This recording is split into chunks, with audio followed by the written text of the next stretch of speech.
Hi everyone, welcome to my presentation on Love, a novel by Toni Morrison.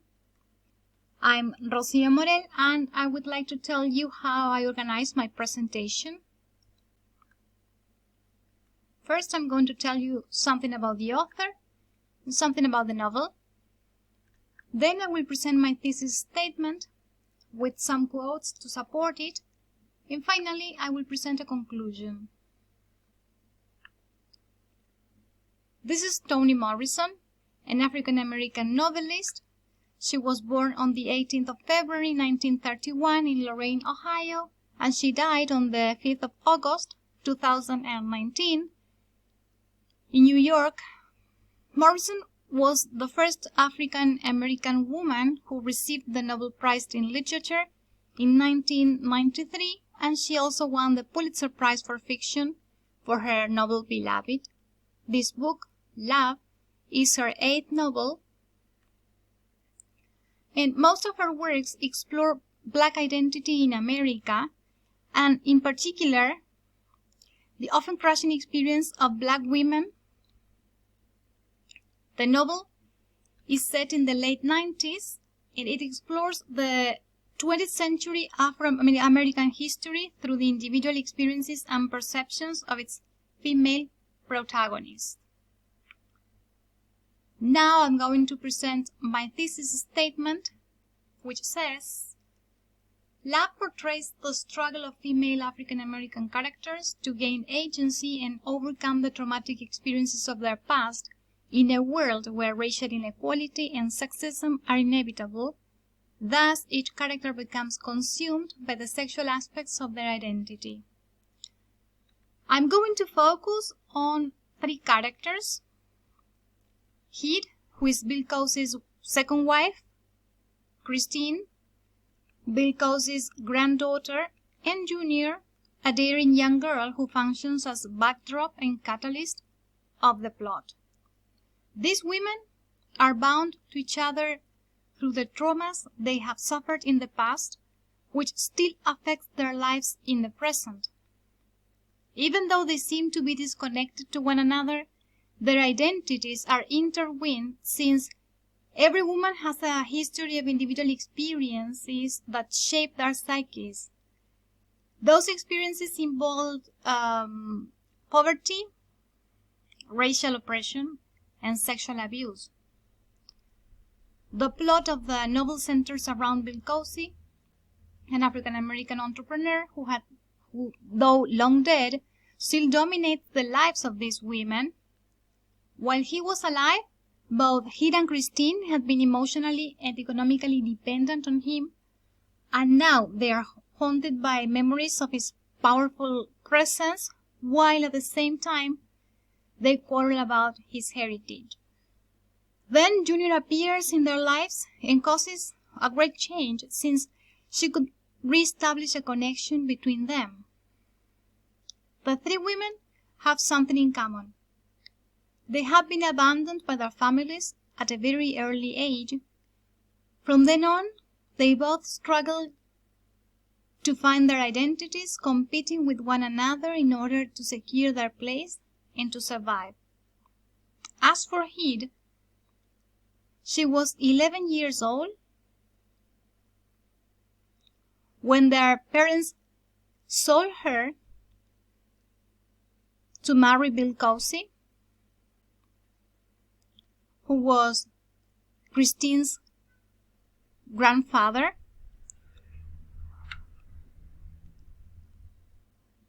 This excerpt shows that, having lost 2 children to the seabed, they use their grief like a begging cup, then as a tax levied on their neighbors. So why not let their youngest girl marry a 52-year-old man who knew how much money changed hands? If he gave them a $2 bill, May said, $1.50 refund was due. But we all knew Mr. Cosey never bought anything cheap, or if he did, it came to have value in time. She was still a child when she has to learn to be a wife. What is more, she called her husband Papa because he became a fathering figure for her. Thus, taking advantage of it, he tried to mold it as he wanted her to be.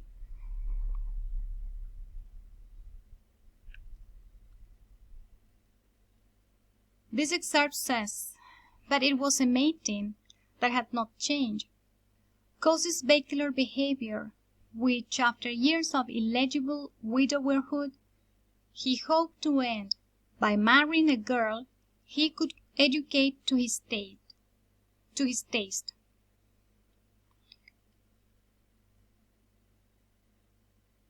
Cozy never explained the attraction of any other way except to say he wanted to raise her and couldn't wait to watch her grow. Although by then Cozy was fully involved with grown women, the memory of having a child bride still stirred him.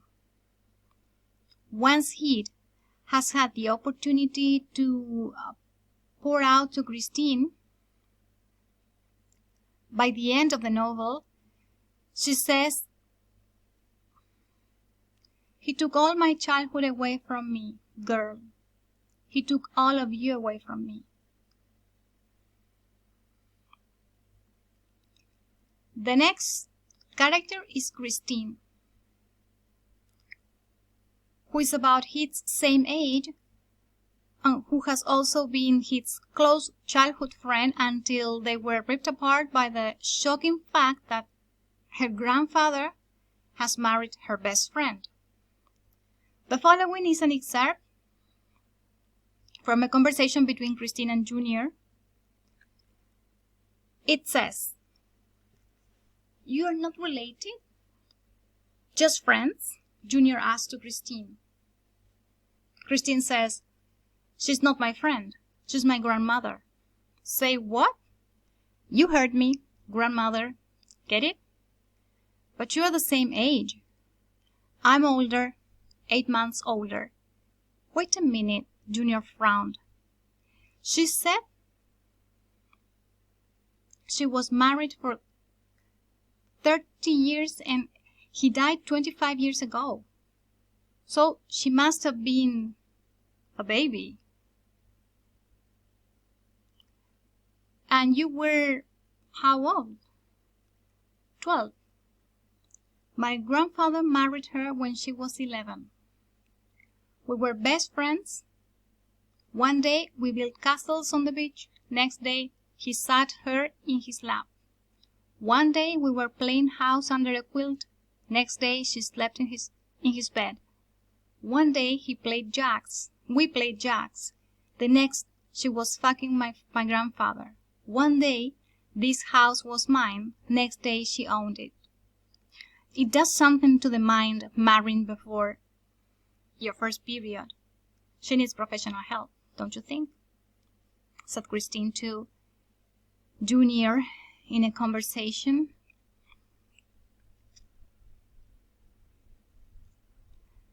Then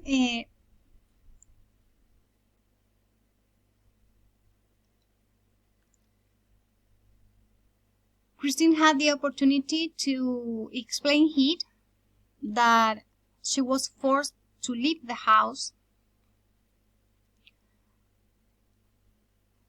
She says, "You know, May wasn't much of a mother to me." "At least she didn't sell you," said Heed. "No, she gave me away." "Maple Valley?" "Maple Valley." "I thought you wanted to go." "Hell no. But so what if I did? I was 13. She was the mama. She wanted me gone because he did. And she wanted whatever he wanted. Except you. She was Daddy's girl, not you." And then, after leaving the house at a very young age, Christine's life seems to have complicated. This short excerpt says, "Rumors of Christine's sloppy life included brawls, arrests, torture cards, and prostitution. The following character is Junior.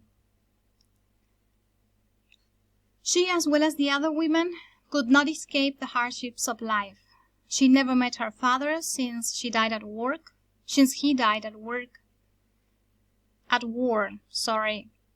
and her mother simply could not take care of her, so she decided to leave her family.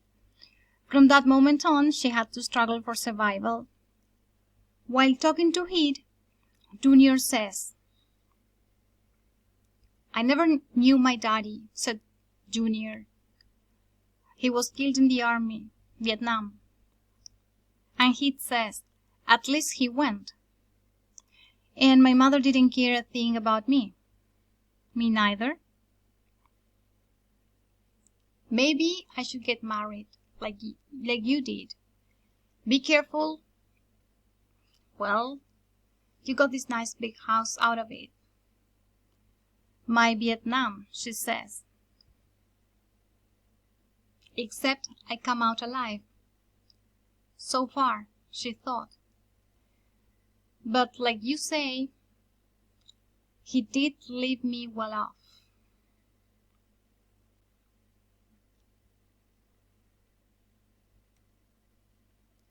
Among all the difficult situations she has faced in her life, this young girl has also been a victim of sexual abuse. While she was at the correctional school,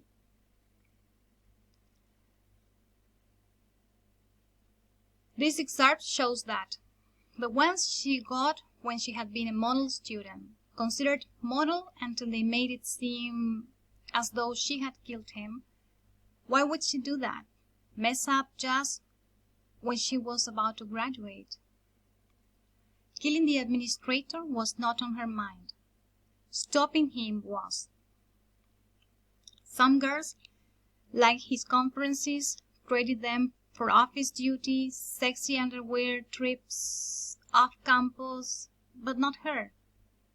Junior, already prized for her keyboard skills, always had office work.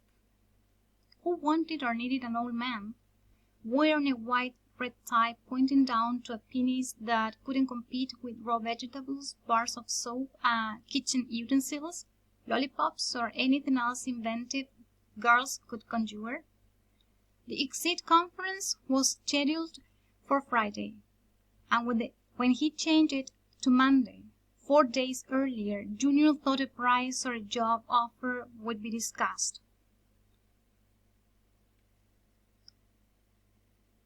The exit conference started out great. The administrator, relaxed and talkative, described his hopes for correctional, for her. Such beautiful hair, wild. He touched it, patting her head fondly at first, and then, drawing closer, pressed it. Hard, Junior dropped it to her knees, and while the administrator's hands were busy unbelting, hers went to the back of his knees, upending him over the railing. He felt one story, only one. Then guidance counselor, who saw him fall and rushed to his aid, saw also the loosened belt and open fly. His testimony, arranged of course to keep his job, supported the administrator.